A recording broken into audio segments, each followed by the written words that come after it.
বাবা অনেকক্ষণ তো পড়লাম, বাইরে থেকে একটু খেলে আসি। বেশ যা, সাবধানে যাবি। বেশ ঠিক আছে।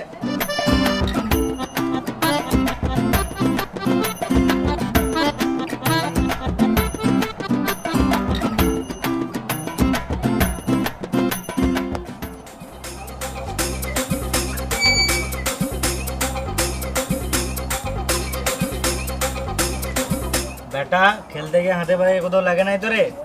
No bro, no problem. এই বাবা, আজকাল ছেলেটা একটু বেশি আর কি মারছে না? ডাইরেক্ট বাবা থেকে ব্রো। কি